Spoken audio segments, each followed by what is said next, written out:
dealing with vaccine hesitancy, how to make strong recommendations, how to catch up children on vaccines. This is a little broader of a topic, creating a culture of immunization within your clinic. And I'm going to be frank with you about it. I am not a, I believe that one should stick to the evidence that really supports doing the work. And what you're going to hear from me may sound very different from what you expected to hear in terms of how I think you should go about creating a culture of immunization within your clinic. I think it's very important to do so. I think there's some important steps to take.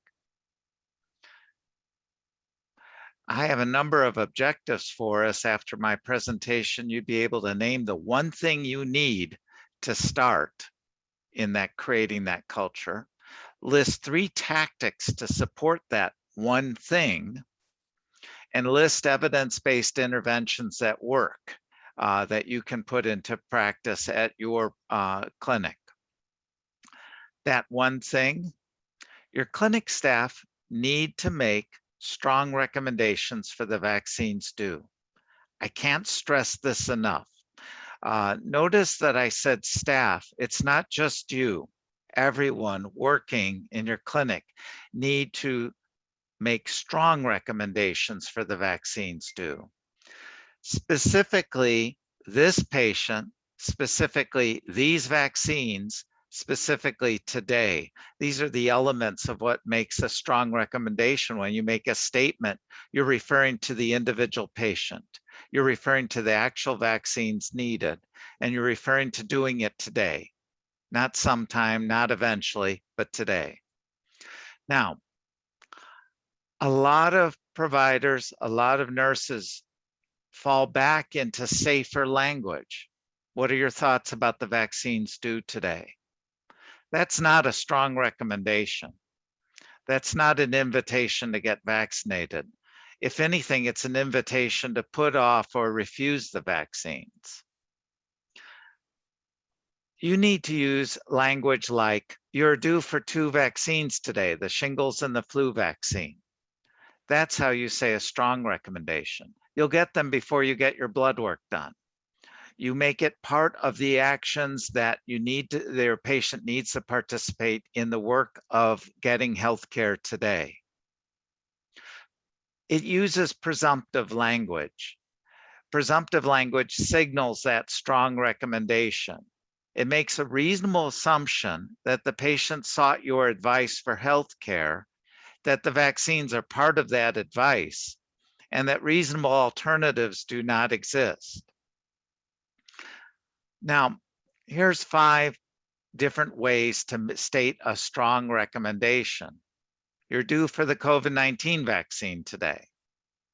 I'll be back with your flu vaccine due today. The nurse will give you your MMR vaccine. You have vaccines and lab work due today. Let's get you both vaccines due while you wait.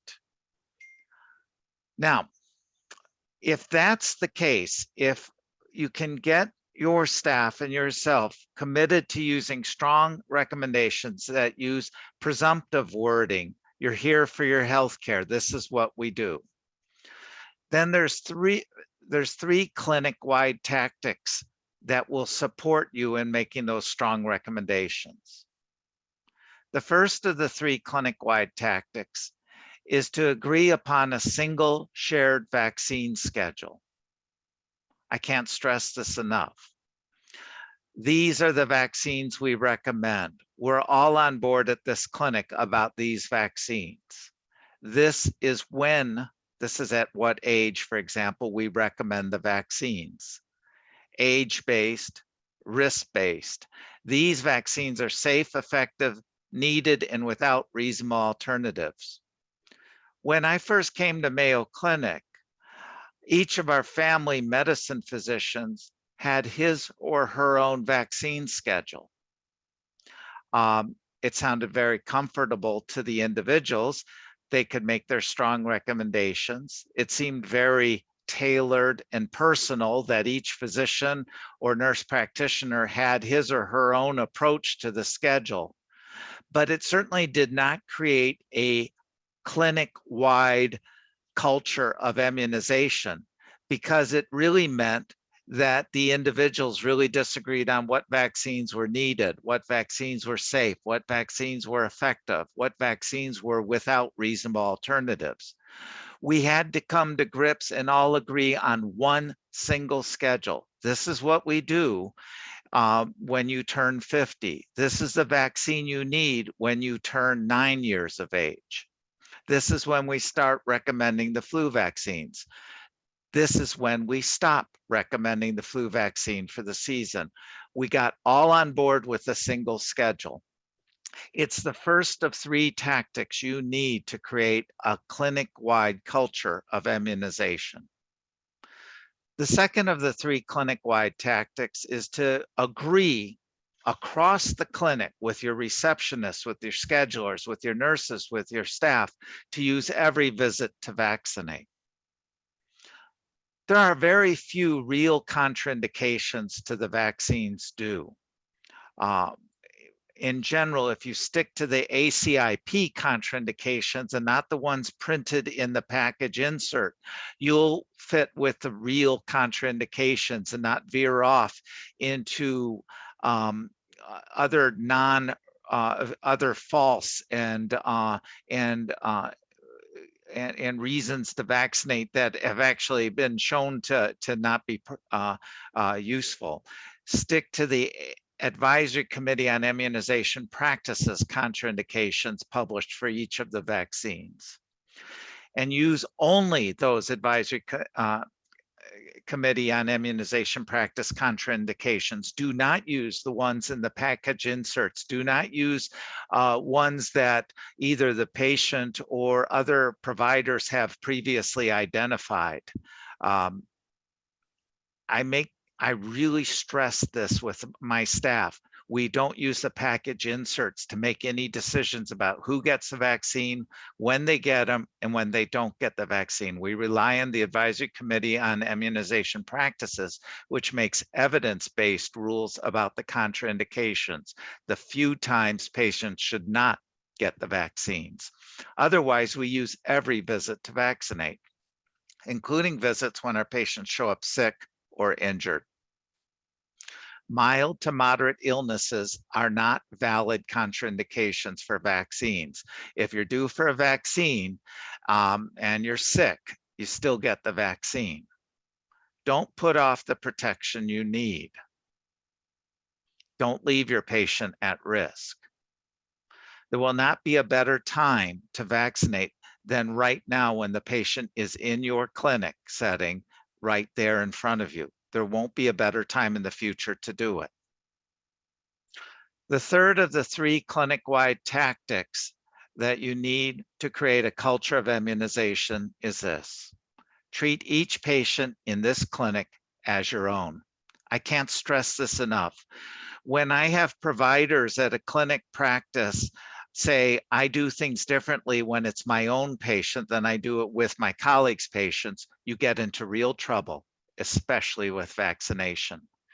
I am caring for the patient in front of me. I am part of the team caring for this patient.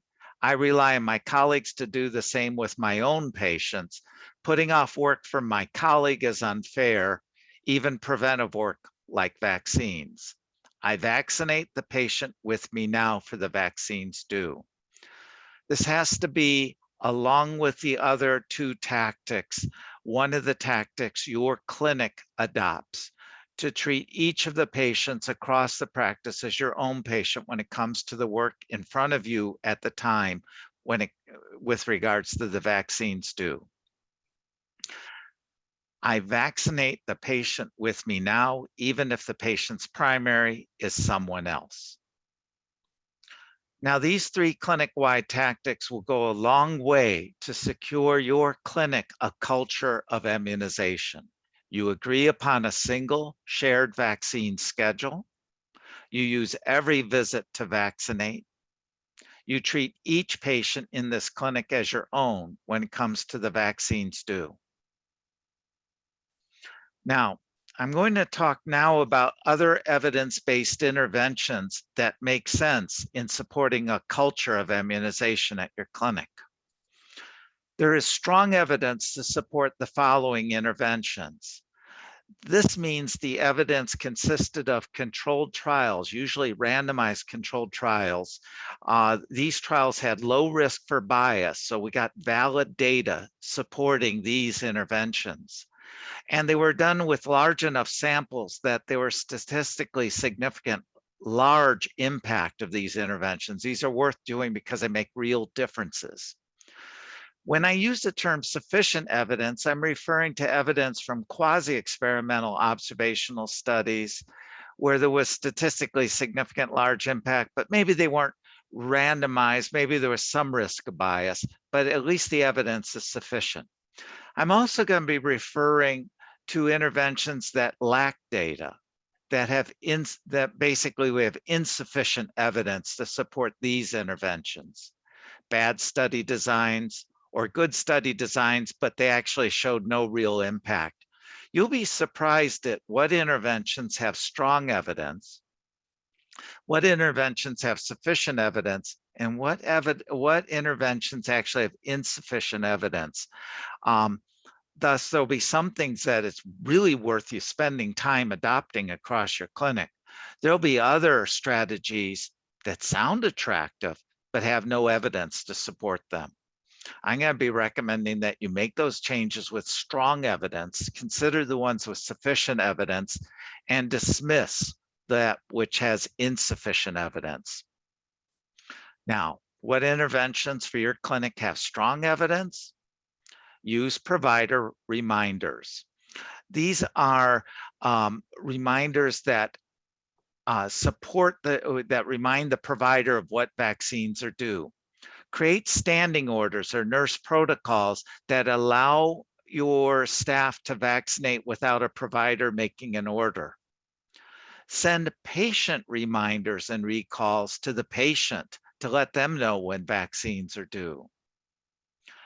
Reduce out-of-pocket costs whenever possible for patients, and utilize the immunization information system, such as the Minnesota Immunization Information Connection, or MIC, or the Wisconsin Immunization Registry called WEIR. Use those immunization information systems to support your culture of immunization. Only when you really feel confident, you know whether a patient got a vaccine or not, can you confidently and strongly recommend a vaccine due. Conduct provider assessment and feedback. Let your staff know how they're doing with your patients at that clinic. These 6 interventions all are supported by randomized controlled trials that show large impact that is statistically significant. You need point of care prompts or provider reminders. You need standing orders. You need patient reminder recalls. You really should do what you can to reduce out-of-pocket costs for patients. You really should be using the immunization information system, and you should be providing assessment and feedback to really support your culture of immunization. There's even other interventions that also have strong evidence. When you can, vaccinate healthcare workers in their workplace. When you can, vaccinate in the home. There's great evidence that coming to a patient's home to vaccinate really improves vaccine uptake. Vaccinating in the schools really works. Vaccinating in organized childcare centers like vaccinating in the schools really increase rates. Of course, requiring vaccines for school and child care attendants certainly supports a culture of vaccination. And collaborating when possible with the women, infant, and children's nutritional programs really help. Now, we also have sufficient evidence for these interventions.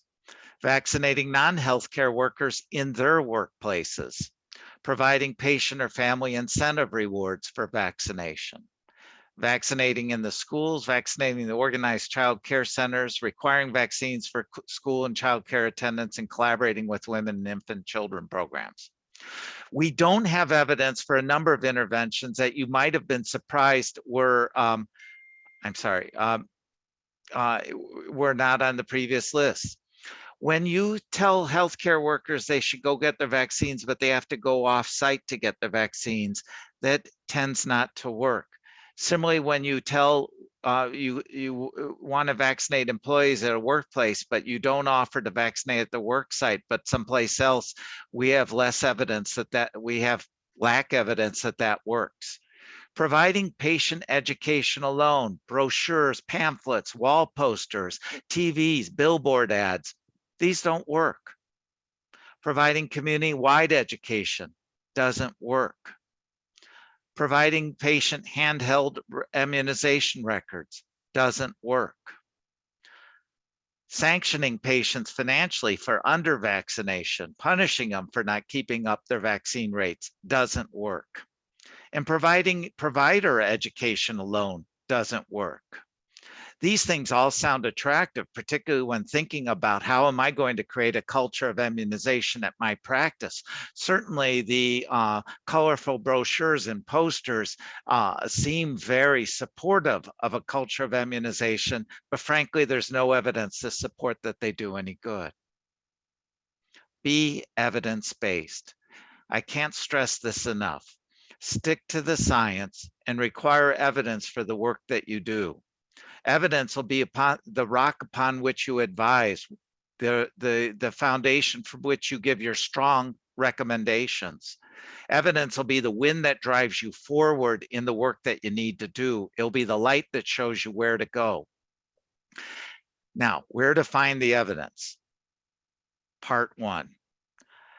I want you to really rely and use the work done by the independent committee set up, the Advisory Committee on Immunization Practices. It's a separate U.S. advisory committee.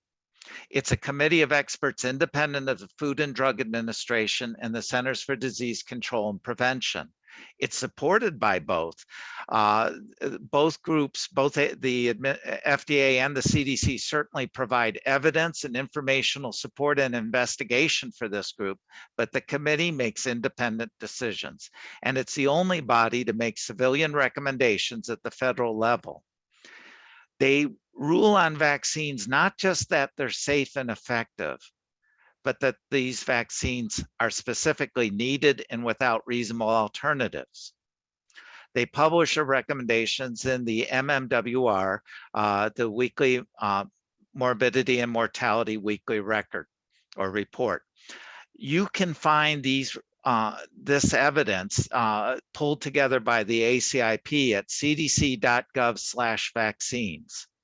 It's the go-to place for evidence-based recommendations regarding the vaccines, everything from the schedule to the contraindications and precautions. Second part of where to find the evidence. I strongly urge you to use the Independent Immunization Action Coalition, or IAC. It's an independent, not-for-profit organization that supports the Advisory Committee on Immunization Practices. It works to clarify and educate providers, nurses, parents. It provides needed translations for documents such as the vaccine information statements, and it provides a storehouse of information, everything from photographs and parent stories about the diseases we vaccinate against to very specific answers to very specific questions we have about vaccine administration and reaction.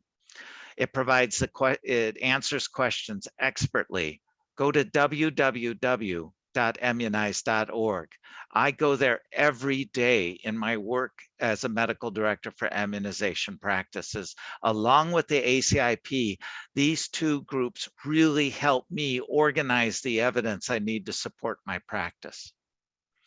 A third source of evidence, the Community Preventive Services Task Force. It's an independent group of experts that publish the Community Guide.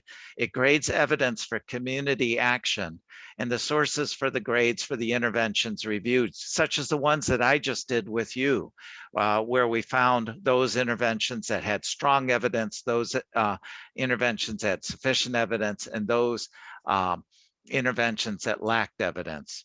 Go to www.thecommunityguide.org for these interventions. So in summary, to create a culture of immunization at your clinic, you now know what one thing you need to start, and that is to make a strong recommendation, have all of your staff able to make a strong recommendation for the vaccines due. Make strong recommendations. List 3 tactics to support that one thing, that making of the strong recommendation, that include a single shared vaccine schedule that you all can agree upon, using every visit to vaccinate, and treating each patient in this clinic as your own when the patient is before you with vaccines due. And then we showed you the list of evidence-based interventions at work that your clinic can put in place and support that make good sense because of solid evidence that support that work. Provider prompts, patient reminders. So that's how I would recommend you create a culture of immunization at your clinic. I hope that I've left some time that I might be able to answer questions you might have on my presentation and questions that you've had with your experience in creating a culture of immunization where you work.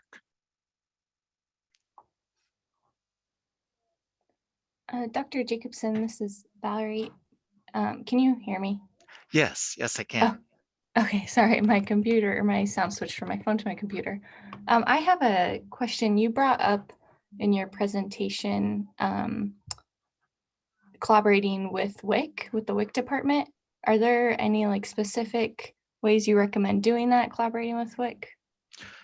Well, I've seen a variety of efforts done, but one approach, particularly if you've created standing orders, WIC will often review preventive services received by their clients and can make referrals to the clinic if they know that the clinic can vaccinate the patient the same day.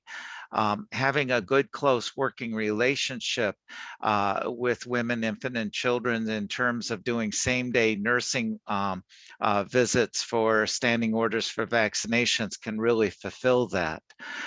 It's frustrating for the WIC staff when they can't verify vaccinations, when they can't see in the immunization information system, the registry, vaccines received. So participating in the registry and making sure that the vaccines you give today show up in the registry tomorrow can also help support WIC in that work.